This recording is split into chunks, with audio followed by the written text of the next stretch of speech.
Hello everyone, so okay nakakita din ng upo, ano gang lalaki ng upo din kita nyo naman, ay talaga naman mapapaupo ka din hindi oras, ay arga naman, ay hindi kasya din everyone ang hindi kasya din ang isang sardinas na maliit, at talagang din dapat isang bandihadong makapag-upo nga, are pwede na rin upo are everyone, kalaki naman, kagaang-gaan.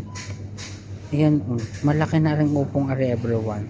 Ari kasya na din siguro ang isang sardinas. Everyone, 'di ba? Masarap para sa sardinas. Yan kalaki ng upo everyone. Ito mo ang upo. Ang laki. Hindi ko kinaya yung upo, super laki ng bonggang-bongga. Mapapaupo ka talaga ng bongga.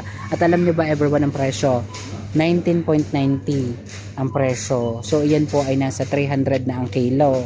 Yan. Everyone, 300 na ang kilo na ring upong aray sa amin sa Batangas kamo rin ng garini. Ay aray kalaki-laki ng upong aray. Kumuha ako pang lagay ko sa sardinas everyone.